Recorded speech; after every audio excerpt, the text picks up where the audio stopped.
এক্সামলৈ মাজত আৰু 4 দিন আছে। এদিন, দুদিন, 3 দিন, 4 দিন।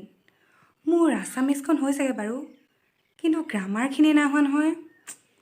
ইংলিছখনো হৈছেগৈ বাৰু, সেই একেই প্ৰব্লেম, গ্ৰামাৰ নাই হোৱা। আকৌ ইফালে ছ'চিয়েল, মেথছ, ছায়েন্স এইবোৰ আছেই। মিলিবগৈ নাই বাৰু। যিমানহে টেনশ্যন হৈছে চব মাথাৰ পৰা ওলাই ল মাৰিব এতিয়া। কি যে কৰোঁ বাৰু।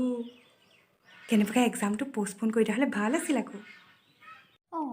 বোলো আমাৰ চিন্তামণি, কি চিন্তা কৰি আছা তুমি? অ' মা আপুনিহে একদম কৰোণা ভাইৰাছ ওলাই দি ঘপককৈ ওলাই দিলেহি, মোক ভয়ে খুৱাই দিলে পাই। নহয় মানে মই চিন্তা এটা কৰি আছিলোঁ, মোৰ আছামিজ আৰু ইংলিছ কমপ্লিটেই হৈ আছে, বাকী গ্ৰামাৰখিনিহে থাকিলে। সেইখিনি এক্সামৰ মাজত বন্ধ আছে নহয়, তেতিয়াই মিলাই ল'ম বাৰু। কিন্তু ছ'চিয়েল, মেথছ আৰু ছায়েন্সে হোৱা নাই। তাকে ভাবিছোঁ এক্সামটো পষ্টপ'ন কৰি দিয়া হ'লে ভাল আছিল ন মা। চাওক, এক্সামটো যদি পষ্টপ'ন কৰি দিয়ে ন, মই তেতিয়া কিতাপতেই মগ্ন হৈ থাকিলোহেঁতেন। মই কিতাপখনতেই আঠাৰ লগতে লাগি ধৰিলোহেঁতেন। একদম খাওঁতে বওঁতে উঠোঁতে বহুতে কিতাপখনৰ কথাই ভাবিলোহেঁতেন। মই কিতাপৰ টেবুলখনকে মোৰ ডাইনিং টেবুল বুলি ভাবিলোহেঁতেন। ৰাতি শুওঁতেও মই সপোনত কিতাপৰ পেজকেইটাকে দেখিলোহেঁতেন। আপুনি বিশ্বাস কৰক। আৰু আপুনি যে কৈ থাকে মই অনবৰত মোবাইলটোতে লাগি থাকোঁ বুলি, যদি এক্সাম পষ্টপ'ন কৰি দিয়ে ন, তেতিয়া মই মোবাইলটো টাচ কৰাটো বাদেই মোবাইলটো ওচৰলৈকে নগ'লোহেঁতেন। চব আৰু ৰিজাল্টটো একদম ফাটি কৰিলোহেঁতেন। আপুনি ভবাতকৈ এগুণ দুগুণ নহয়, 20 গুণমান বেছি ভাল ৰিজাল্ট কৰি দেখুৱালেহেঁতেন। কিন্তু এক্সামটো পষ্টপ'ন কৰি দিলেই হ'ল আৰু। বেছিদিন নহ'লেও কমচে কম 20 দিনমানৰ কাৰণেও যদি পষ্টপ'ন কৰি দিয়ে ন, ভাল হ'ব আকৌ ন মা। এইবোৰ পষ্টপনৰ কথা নানিবি দেই এতিয়া। মুঠতে পৰীক্ষা 11 তাৰিখে হ'বই। তই এতিয়া পঢ়ি থাকে যা, মই অকণমান নিউজটো চাই আহোঁগৈ। ময়ো যাৰ ন, কাকনো নিজৰ মনৰ কথাখিনি কৈ আছোঁ, যাৰ মোৰ ওপৰত অলপো দয়াই নাই।